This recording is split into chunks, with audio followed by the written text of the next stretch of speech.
Hi and welcome to another episode of Find Zen with VR, hosted by Virtuous Retail and Zen Finder. I'm your host Ranjit Babbar and co-founder of Zen Finder. Today we're discussing a huge challenge of the new reality, which is parenting. And how do you keep your kids engaged during this period of lockdown? To help us in today's conversation, we're talking to Laja Sangvi, who is a developmental psychologist and the founder of Firefly Counseling Center. Interestingly, Laja has 2 boys herself and a full-time job.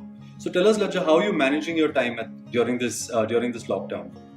So Ranjit, when you talk about how I'm looking after my kids, honestly, I'm using pretty much a mix of everything that I explained in the previous question. But I think what's really helping me is, as they say, it takes a village to raise a child. So I've kind of gotten my partner, that's my husband, involved, and we're both taking turns so that we kind of get 3 days he's homeschooling the kids, he's in charge of the kids, and 3 days I'm in charge of the kids. So on the other 3 days, we get time to do all the self-care things, which I'm going to be talking about a bit later. Secondly, my mom-in-law and me have taken turns cooking, and so basically, also I think for me, I've always been one of those parents who's wished that I had more time with my children, and I'm looking at this opportunity to just kind of snuggle a little longer, read a book. There's no stress of waking up in the morning and going to work, going to school. We're bonding beautifully as a family. So I'm just looking at this period as a time of deep connection, fulfillment, and kind of growing together as a family. And that's which I know is very precious. And also I do know that eventually 2 months down the line, maybe 6 months down the line, this period is going to get over and we're going to be back to our busy lives. So I just want to make the most of this time with my boys, and that's what helps me when I tell myself that. Glad to know you're making most of your time, Laja. But unfortunately, some parents feel that managing tasks at a time like this is an insurmountable task. What perspective can you offer them that makes it less of a task and more of something that they can enjoy?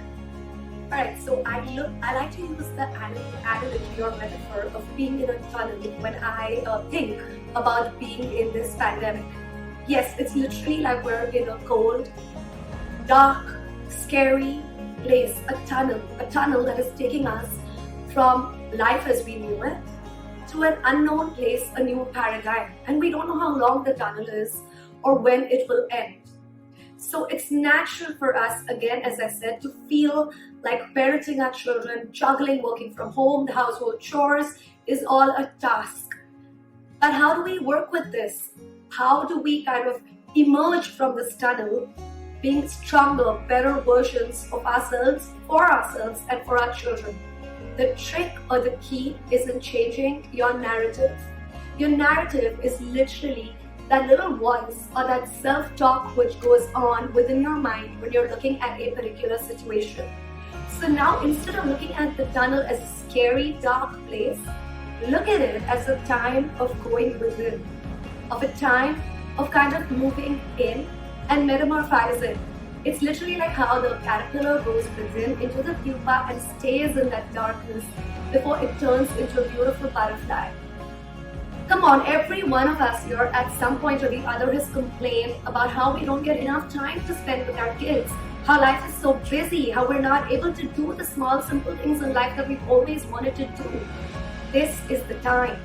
This is the time for you to make this into a narrative of connection, of bonding, of power and security. So what you could do is, first of all, instead of operating from your head, because the head is all out of control, move from a head space into a heart space. Move into a space of connecting and just being, of being compassionate, of being tolerant, both with your children and with yourself.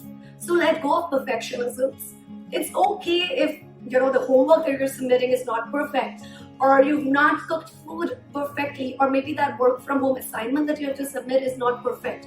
Just do your very best and let it go. Secondly, remember that children are constantly absorbing everything. Everything. We as parents and caregivers impact the kids a lot. So when we look at our kids as a task or as a chore or as a headache, guess what they become? Of course they become a headache or they become a task. That is the power of suggestion. That is the power of words. They feel like they're a task and they become a task. They become defiant. They become rebellious. And then we're in this vicious cycle of a misbehaving defiant kid and a frustrated parent.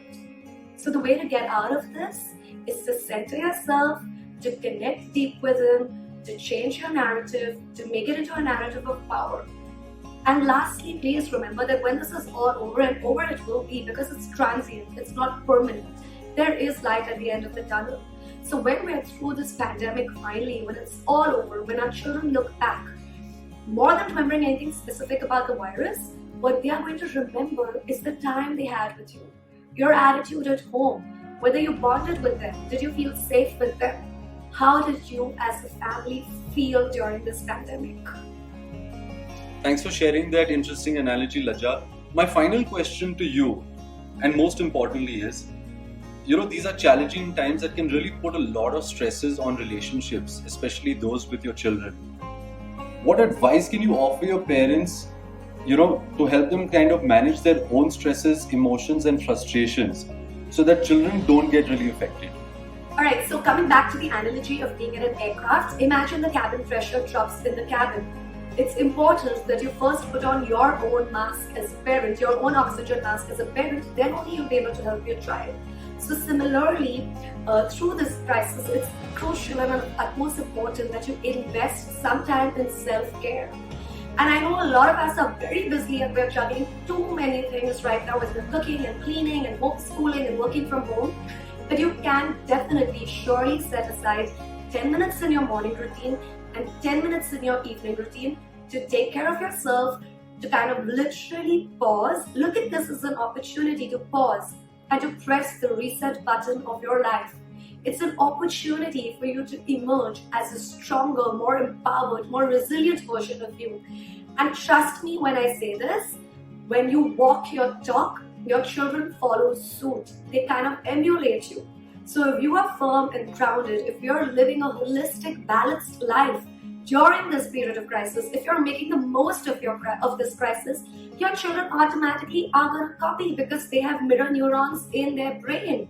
They are most influenced by their parents and their caregivers. So instead of forcing them to exercise, you get onto that yoga mat, put on that workout video, start exercising. Invest some time every day in meditating, doing pranayams, deep breathing. There's tons of stuff available. So many organizations and companies have made their programs free. Read good books. Journal your feelings. When it feels like it's becoming too overwhelming, just take pen and paper, write. Because when you're writing, you're literally pouring it out of your subconscious mind. You're letting all that energy go into paper and then just burn it. It's a very, very powerful exercise. I do it all the time when I'm feeling overwhelmed. There are so many resources available on the internet. This is the time to take those self-help courses and classes that you always wanted to take, that you couldn't take. So go ahead, sign up for that program on Udemy, Coursera. There are so many websites. Very important. Spend some time every day praying and meditating. I think most importantly, this crisis has kind of forced us to acknowledge and accept that there is a higher power out there in the universe. It's time for us to connect to Source, to connect to the universal energy and tap into it and use it to cleanse our mind, body, and even our spirit. Lastly, please remember that there are going to be days. It's a cycle of day and night. So there are going to be days when you're feeling pretty happy, you feel like you have it all together, you're being productive. So work through those excitedly. But when the lows come, and they will, there are going to be periods of lows when you feel like you're a mess, like you feel like you're falling apart. Be gentle with yourself in those days. Work through the lows gently. If need be, connect and seek professional help. There are many mental health helplines, counseling services are available. Connect to a mental health specialist. Also talk to your loved ones. Schedule Zoom sessions with your family and friends.